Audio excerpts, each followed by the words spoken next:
பாருங்க ஒரு தரம் மருதமலைக்கு நீங்க வந்து பாருங்க ஈசன் மகனோடு மனம் விட்டு பேசி பாருங்க மருதமலைக்கு நீங்க வந்து பாருங்க ஈசன் மகனோடு மனம் விட்டு பேசி பாருங்க தீராத வினைகள் எல்லாம் தீர்ந்து போகுங்க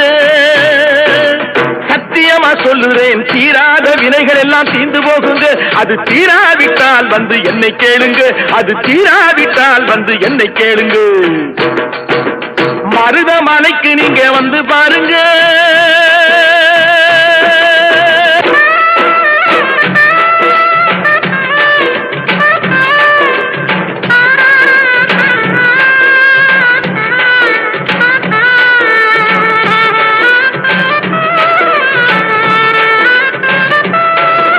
பார்வதியும் சிவனாரும் மிதிச்ச மலை இங்கு பாம்பாட்டு சித்த வந்து வசிச்ச மலை